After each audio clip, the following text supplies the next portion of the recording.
Good morning.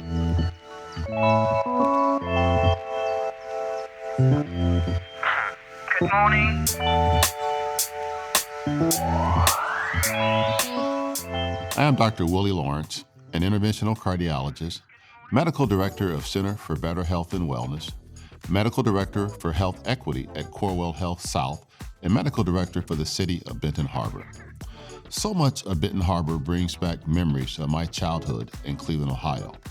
As a youth, I experienced limited access to health care. In my community, there was a distrust of local hospitals. My hope is that I can help bridge the gap and rebuild trust between Corewell Health and the Benton Harbor community. Matters of the Heart is an opportunity to listen, learn, and put a spotlight on the people of the Benton Harbor community who have been doing the work to improve health and to improve access to quality health care. Today, we had an opportunity to discuss the importance of eating healthy and alternatives for soul food with Audrey Peeples. Audy is the owner of Souls Ground Café on Territorial Road in the Arts District of Benton Harbor. Audy, this is really exciting. Thank you so much for taking time out to be a part of this really, really important effort. My pleasure. So soul food, okay? I heard soul food and I said, okay, I'm a cardiologist. They wanted me to come interview someone about soul food. And I'm thinking, not heart healthy. And then I said, oh, it's vegan soul food. And I started to think, I said, well, Black folks don't eat vegan. And I was surprised when I read more and more that that's not true. Tell me about that. It's Souls Ground Foods, but it's food for the soul as opposed to soul food. And even though soul food is definitely one of the cuisine, Black American soul food is one of the cuisines that I love to cook. And I have created a plant-based menu for that. I also love cooking from Southeast Asian flavors and Mexican flavors and West Indian flavors and ethnic flavors in particular because they're very bold and colorful. And so to be able to go and take a plant-based perspective using those types of cuisine, it's kind of like a bridge for those people who are looking for a plant-based food, and you can take those flavors, and we can still get that Black American soul food or that Thai soul food or whatever it is, and just make subtle changes in the ingredients. I try to use those flavors to create something for people to just try. I always want to tell people just try it, and you might like it.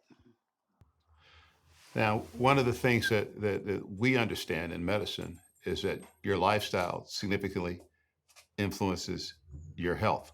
Now, I know that you've had some health challenges. How have your health challenges motivated you to double down on Even though I advocate and I create the food, I kind of got away from my own food. I kind of got away from the lifestyle that you should lead. Being a restaurant chef is very, very, very, very stressful, even though I love the work. Because of that high stress and because of my diet and some of the things that I was consuming, I had a heart attack back in November of 2020. And even though, and because I say I got it because I also work with herbs and things like that, and I had gotten away from my own food and my own herbs. And I realized, based on the type of surgery that I had, which was life-saving surgery, absolutely after that, pinpointed what I needed to do to maintain my health, to get better, and then subsequently, I want to be able to pass that along to my community. For most of us, we think about health, and we think about health as being that once or twice a year that we go to the doctor's office. But one of the things that we've learned and we recognize more and more are the so-called social determinants of health, those things that impact your health that occur outside of the doctor's office. And in point of fact, 80% of your health is determined by those things. You know, one of those things is your education level, your income. And I want to talk about that income part. I want to talk about what it's like to come back to your hometown as a business person. Some of the challenges you face in this entrepreneurial effort that you've undertaken. Coming back into Benton Harbor, things were different. I was used to certain foods. I was used to certain places to go, entertainment-wise, and but what I did find is that the community embraced me almost right away when I told them that I was opening up a restaurant. And at that time, I was doing chicken, fish, so it's just about everything I wanted to eat, but there really wasn't a place around here to eat, so I created that. But it helped being able to live in my aunt's condo. I was able to save money and then just put it right back into my business. But it's a challenge. It's always a challenge. What are the things that you think helped you as a kid growing up in Benton Harbor to prepare you for your future, for your present? Yeah, my family, I come from an entrepreneurial family and also a social commitment, very much into the community services.